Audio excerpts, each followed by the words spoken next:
Okay, so I see a question here from Emira Boutaiba. The problem in Algeria is the data isn't always available. And for non-techies, the study of the market takes a long time and this changes from startup to another. What do you do? It's best to do when starting a startup that includes tech data. And thank you for everything. I think it's important to understand that it's not just Algeria. Data is hard to get everywhere in the Arab world and also in other places in Africa because it's ongoing digital transformation. So I remember a few startups coming to me and telling me, what can we do? We need this data from the government. Without this data, we can't do anything. Even us, Duartech, we want to plan a national Duar tour. And if we had a platform, opendata.gov.ma, where we could fetch all the information about all the communities, all the rural areas, all the specialties, it would be super easy. And instead, we are creating those data. Because a lot of times what you need to understand is that sometimes this data is real, like it exists, and just the governments do not want to share it for strategic purposes, for strategic reasons. But sometimes it doesn't even exist because they don't have the capability to create clean data sets that make sense. So actually, startups can help the government if they find the right partnership. So I think my take on this is that I think startups in the MENA region and in Africa are doing an amazing job of allowing societies to develop much faster. And it's a job that is not necessarily paid for.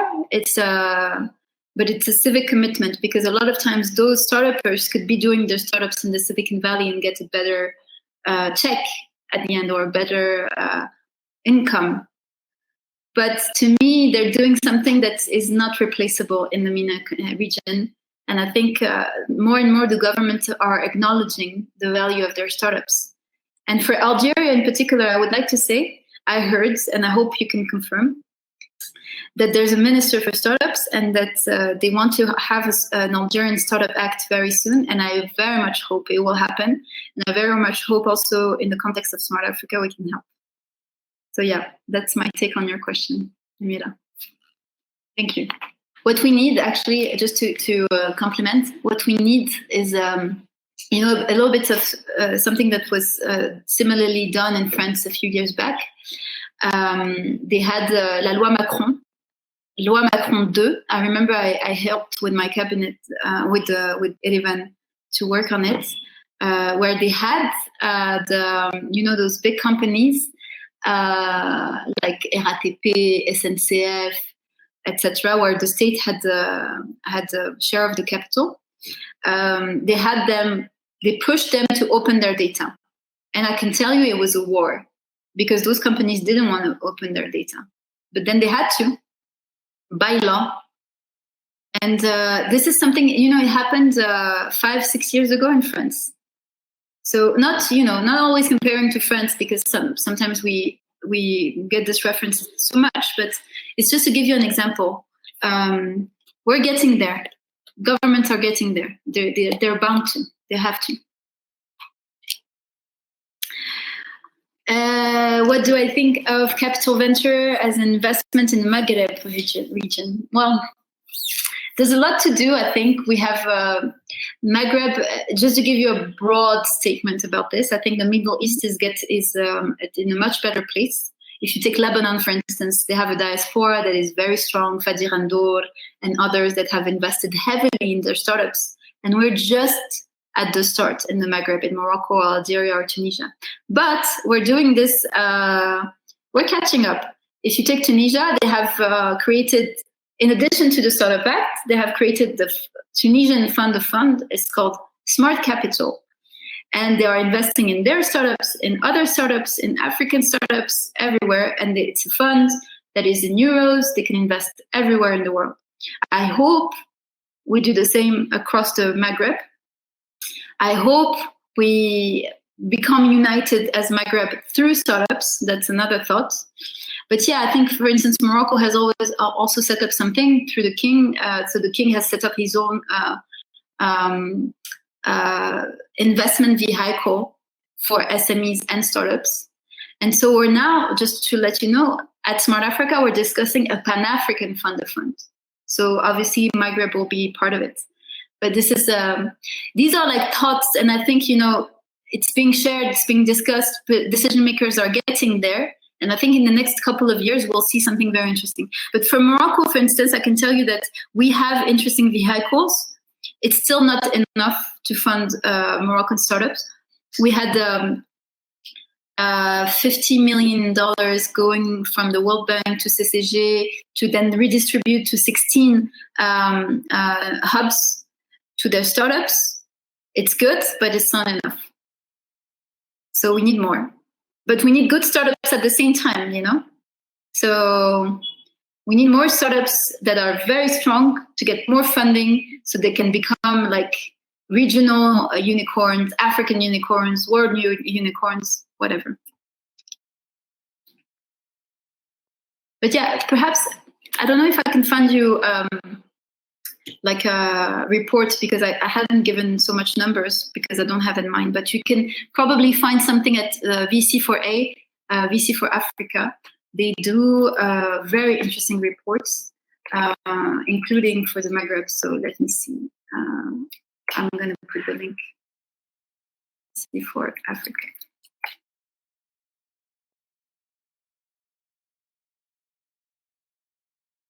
Other questions?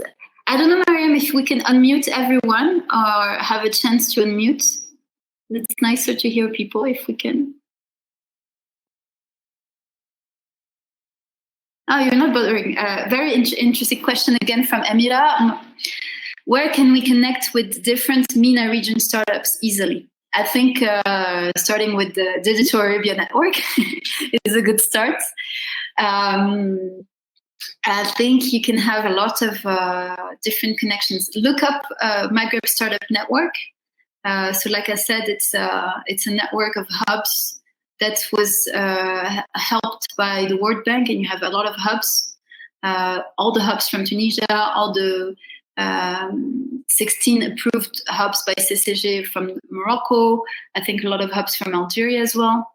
And all those hubs are linked to the startup ecosystems. You can also look for policy. It's not just MENA region, but it's also African. So you can join the network. They're doing obviously advocacy to have startups co-create policies for innovation, but it's very interesting. I'm part of the task force, so I can tell you, like with my fellows from Libya, from Algeria, from Sudan, we've been pushing things. Okay. You have Afrilat, also it's African, Pan-African, but you have 200 hubs in total, including a lot of hubs from Morocco, Algeria, Tunisia, Egypt. Now,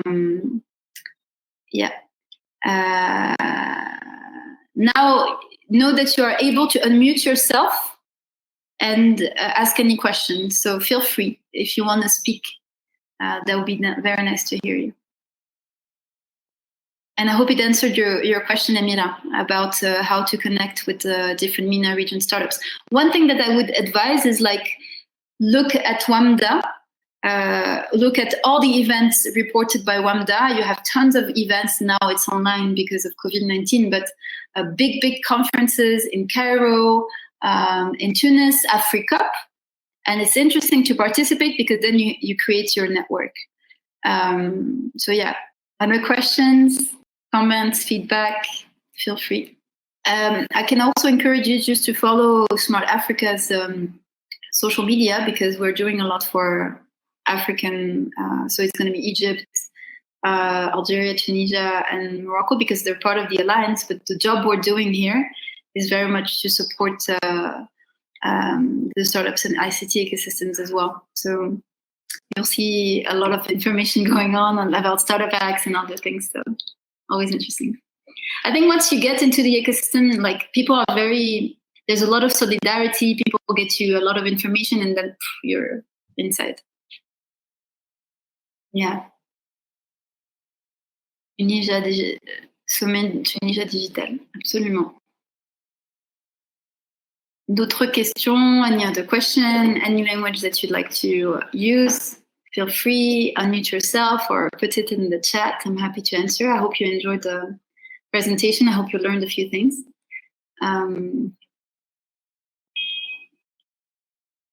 Okay, also I should mention it, of course, Transform Africa Summit. But again, it's like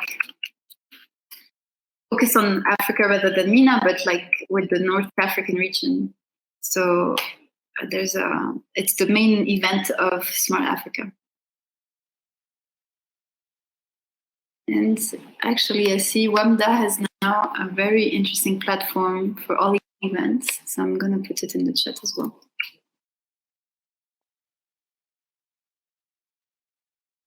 Very country, it's good.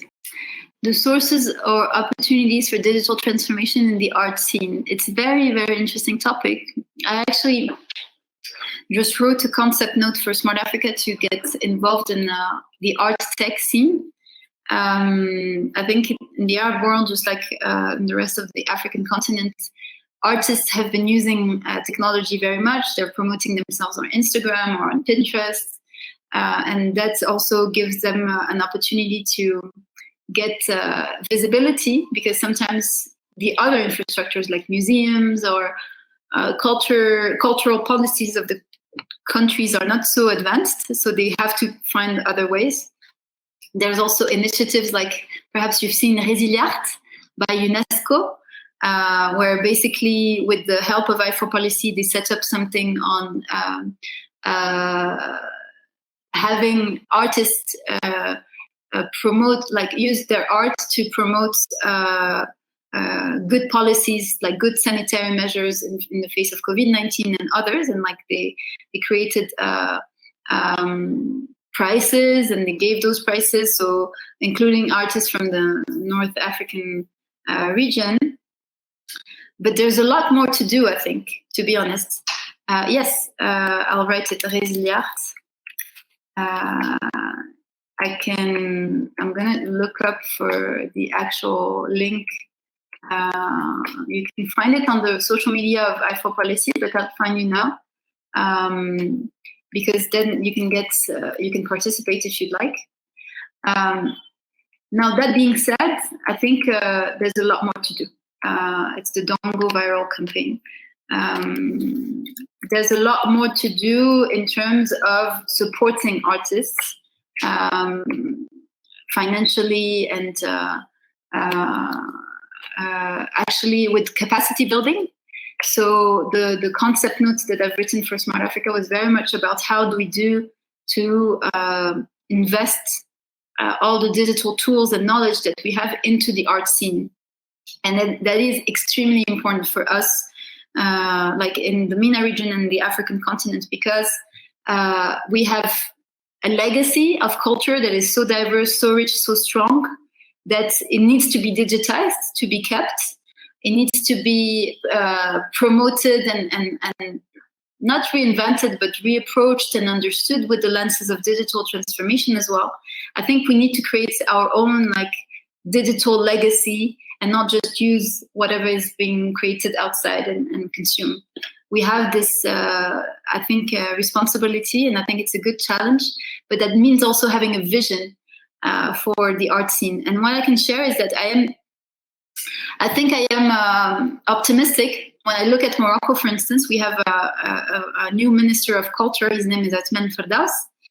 And he used to be the secretary of investment for the digital economy. So he was in charge of the Charte de l'Investissement, and he was very much into startups and ICT ecosystems. And now he's Minister of Culture. And he has this vision, and he's promoting this. So it's really about, again, like making sure that governments have a vision and they're committed and they're doing something. And, you know, ecosystems or innovation is driving policy. So really, if the government is not doing this yet, push it yourself from the ecosystem side, because it's going to happen this way.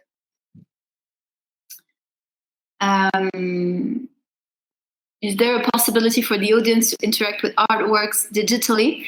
Well, again, I'm not an expert on this particularly, but what I can say is that there are tons of experiences that are being done now. You have a very cool artist. Let me find her name again. She's from Congo, and she created the first 3D fashion show, basically. Let me find her name. I'll get to. You can find it on. You can find her on Instagram. You can look at her show. You don't even have to have models. You have very, very interesting 3D show. I'm gonna send you the link here. Voilà. And then I can give you a few other examples that I love in the art tech space. Music, Moroccan Tapes, amazing platform. Moroccopedia, again, sorry it's from Morocco because I know it's much better, but amazing platform, Moroccopedia, because they managed to create a platform where they have like all the stories from the villages. So history, craft, music, people, everything that is making the richness of Morocco, you can find on this platform. And it's like, it's super rich and wealthy. It has like videos and sounds, and I'm in love with the platform. And what I love about it is that it's in English, French, and Arabic, and hopefully soon they're going to put it in Amazigh. And then, yeah, you can have like other examples of artists that are using technology really well. Look at the online galleries. I have this lady that I know very well. She's a friend. She created this online gallery. It's called Arts Design Africa. There's also another lady that has created something for Morocco. She has a gallery in Casablanca, but she created an online gallery. It's called artquête.ma. And we see if her website is still on. Artquête.ma. I think anyway, you can find her on Instagram. I think she's selling on Instagram now. And then, really, I think we have a lot of examples that show that artists are taking this space. There's an artist that I follow on Instagram as well. His name is Boulifa. He's from Libya, but he lives in Tunisia. And look at his art. Yeah, there's a lot to do, but people are already there. So I hope it answers your question, Asma. Maybe I can share also, Asma. It's not there yet online, but you'll see it. I'm going to invite you to just like the page so you can have the information, because I myself have set up something. It's called Abécédaire d'une vie moderne, and it's going to be a website that promotes different arts around words that are making the modern life. And we're gonna launch the website this week. And what I'd like to share is that it's a website that's been finalized with the work of a participant from the program Duartex, so someone who's from a rural area in Morocco who had no notion whatsoever of coding a year ago, and he's got the program, and now he's finishing the year, and he has this opportunity, and he's paid for it, and so he's finalizing the website. And we haven't launched it yet, but it's going to be the end of the week, so you can look at the Facebook page whenever we launch. Do you participants know other examples from your countries on art tech? Yes, feel free. It's going to be very nice to hear from that.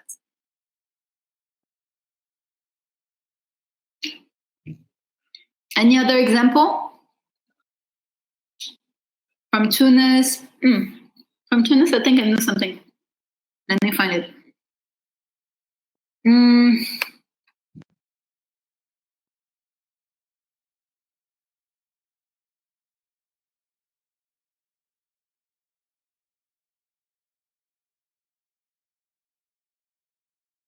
I think you have a few very good websites on Arab cinema.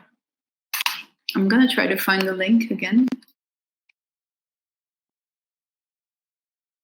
From Tunis, let me try to find to whom I shared it. Aflamuna online, amazing. Free modern movies in Arabic.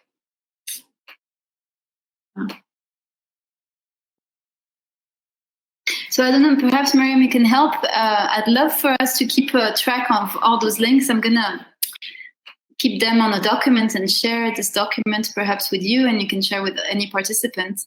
Or I think I can share, we can share the notes. That's really cool. We can share the notes on this platform on B. Okay, so help me with that, perhaps, Miriam, so we can put everything there, and people can use them afterwards. Any other question? I think we have 10, 15 minutes left. If you have other questions or comments or anything that you want to discuss, it's a large introduction for non-techies, so we have the opportunity to discuss anything you want. So how can Instagram and social media improve your business? I think it's fairly simple. It's just in terms of visibility. You can even use Facebook to sell. I think it's very, very important to be on those platforms. Like, honestly, I come across the startups in Rwanda through Instagram, because they promote on Instagram, and it's relatively cheap marketing if you have the basic notions of how to make the most of it. So I think social media is very important to have to do trainings, to have someone in your team that does social media really good, so that you're comfortable with your visibility. If you're not on social media, even if you have a website, how can people know about you? Like, how will they ever get it? On social media, at least you can type, like, I can type on Facebook, Startup Kigali, and then I'll find a bunch of startups. And same for Instagram.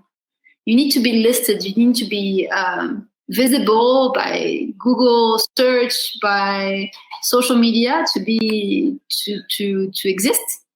So I think, in like a nutshell, that's how important it is.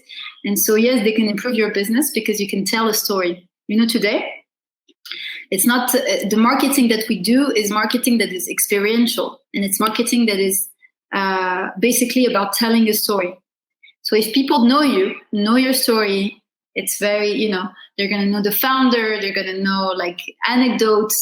You create a very strong relationship in terms of brand, and you create brand preference. So social media, well used, creates brand preference. So I hope that answers your question. Is it possible to ask another question, please? Yes, go ahead, please. Okay, you talked about the jobs that resulted from the digital transformation. So, for example, I'm a visual artist and I do graphic design as well. So my question is that some jobs, or most of the jobs nowadays, ask for programming skills. So, for example, I graduated at the Faculty of Fine Arts and I didn't study programming. So does it mean that I'm not updated and it's my fault that I didn't study programming to be a graphic designer and I have to do this? Or it's okay to be just a graphic designer and to do my job and that's all. So, I mean, where is the mistake? That's my question. No, obviously there's never a mistake. Like, you make choices based on your information and your preference. So I think, obviously, like anyone, you're free to decide that you just want to do this. But I think, in my perspective, I would still strongly advise that you get acquainted with this, and you can do so in many ways. You can do so like in taking a boot camp, online classes, Udemy, etc., because it's only going to add to your portfolio of skills, and it's going to make you like even stronger in terms of graphic design, because you're going to be able to speak better with the team. Like, basically, if you want to work for a startup, and startups have very little funding, or very little resources, they really need everyone in the team to speak the same language. So if you don't understand what the developer says or the project manager says, you're going to be, at the end of the day, perhaps less heard yourself. Yeah. So I guess my take is that you have a skill that is not replaceable because you have your style, you have your perspective as an artist. But it's always good to make sure that that you fit well with the team. So I would still encourage you to get this knowledge, and it's only going to nurture your art. So you don't have to specialize, you don't have to become a programmer, but understanding the language of programmers will make you more efficient as a visual artist. Yeah, so that's my short answer. Yeah, thank you. Thanks so much. You're welcome. Any other questions? This one was very, very important. I think, if we have to go back to like this, from users to UX designers from UX designers to UI designers, you need to understand that most of the time startups, UX and UI designers are the same people because they don't have the means to have separate people and separate expertise. So sometimes they're even more, they have like stronger requirements because really they're constrained. So they want the same people to do this job. And sometimes even they say, oh no, we want full stack web developers. So developers that also know how to do UX and UI design. That's because of the constraints, And sometimes you have some other startups that perhaps are a bit more like have different structures and different funding structures as well. And they can have the developers here, backend, are different from the front end who are like working on with like UI and UX. It really depends on like the startup structure, and I think like one of the main questions that you need to ask a startup before you join them is perhaps not directly like how much funding do you have, but like how secure can they give you like as in terms of visibility. Because a lot of times, like they have amazing projects, but they have 3 months in cash in the bank, and that's not coming from me. That's coming from studies, like especially in the COVID-19 crisis. So obviously, I can only encourage people, especially talented people, to work with startups, but it's also a risk that people need to be aware of. How can civic engagement benefit from the digital transformation? Are there initiatives you can elaborate on? Of course, iforpolicy.org is a very good example. How startups are doing, and civic tech startups, because it's a civic tech startup, because it actually started as a movement of hubs, bringing together hubs and creatives and entrepreneurs to co-create policies for innovation through a manifesto. And now, like, it became a foundation, but this movement has helped Senegal and Mali work on their Startup Act, and other places. They went to Ghana, they went to Nigeria, and now the foundation here in Rwanda has won the project to work on the Rwandan Startup Act. And I think civic tech, I mean, we've seen it in the Arab world. The Arab Spring was only possible with social media. And of course, we can have a discussion on whether or not it was efficient, but anyway, it happened because there was a possibility to get organized online very efficiently through social media. And I think, of course, having the means to, like the technical means or technological means to do something like this doesn't prevent you from taking the risk. If you take Morocco, for instance, we're not exactly a country where Arab Spring was so obvious, but some activists have a lot of intrusion in their social media space, where they're under a lot of scrutiny. If you take the case of Omar Madi, we've heard that he was he was being spied with an Israeli startup that might have been contracted by the Moroccan government. Who knows? But those risks exist. But at the same time, civic tech is very much building up, building its strength with its digital transformation. And I think it's an opportunity more than anything. And I think it puts a lot of pressure on governments. Social media, extremely powerful. So again, in Morocco, 2 years back, a movement of boycotts against big companies in Morocco, Danone, Sidi Ali, and all thanks to social media, because people were WhatsApping themselves and sharing videos on Facebook. It was massive. And I can tell you, like, the destruction of added value to those companies did hurt them. and they took into account what the citizens had to say. So it is extremely, extremely impactful. In Morocco, for instance, it has been difficult to provide help to people in need. Yes, it has been difficult, but what you need to see as well is that COVID-19 opened the room for the use of drones. It was forbidden in Morocco before, and now you had like muqata'at, drones, Farasha, for instance, the Farasha drones, to go get to rural areas in the mountains to give information from the World Health Organization. So you see a situation where it was forbidden, and all of a sudden, because of the crisis, it was allowed. And now it's allowed to use drones. So I think it's important to have this in mind. And yeah, obviously, I don't want to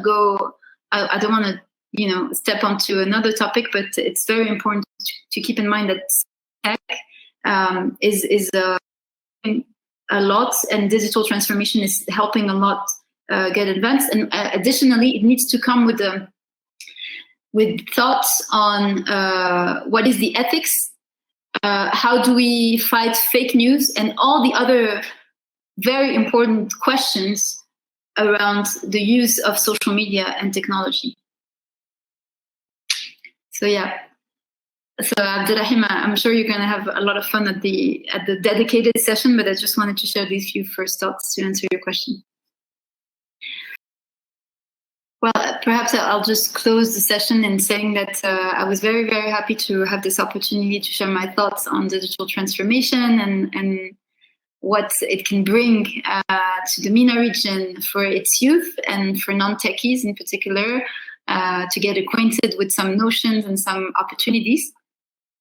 I think what we need to keep in mind is that it's something happening at the larger scale, and we have lots to bring. We have a very tech-savvy region, and people are very much appreciated. Like if you take the rest of the world, they know that developers from North Africa or the Middle East are very good, so they're looking for that.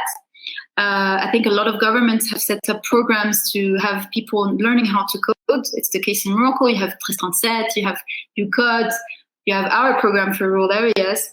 So many other countries have done the same. And I think we're getting into a very, very, very interesting moment in history where so much knowledge is going to be accessible by so much more people than it was ever the case before. And especially in our region, if you take the case of Morocco, we still have literacy challenges, and what we hope is that in the next 10 years, we're going to achieve the Sustainable Development Goals and have everyone access internet. We've seen in COVID-19 how important it was to access internet, because without internet, you had no life, basically. You were on your own, you had no access to anything, you could not pursue education, nothing. So for me, it's like, obviously, that needs to come with a lot of question and ethics, but I think digital transformation is a massive opportunity to get advanced, to get the change we aspire to, like with civic tech, for instance, and to solve inequalities issues that we have a lot in our countries, but that needs to come with a mindset, and we need to work on the mindset. So yeah, that's what I wanted to share, and thank you so much for your attendance. I hope you learned. I hope it was interesting and insightful. And obviously, like I said, I remain available outside the workshop for any remarks, question. Very, very happy to be in touch.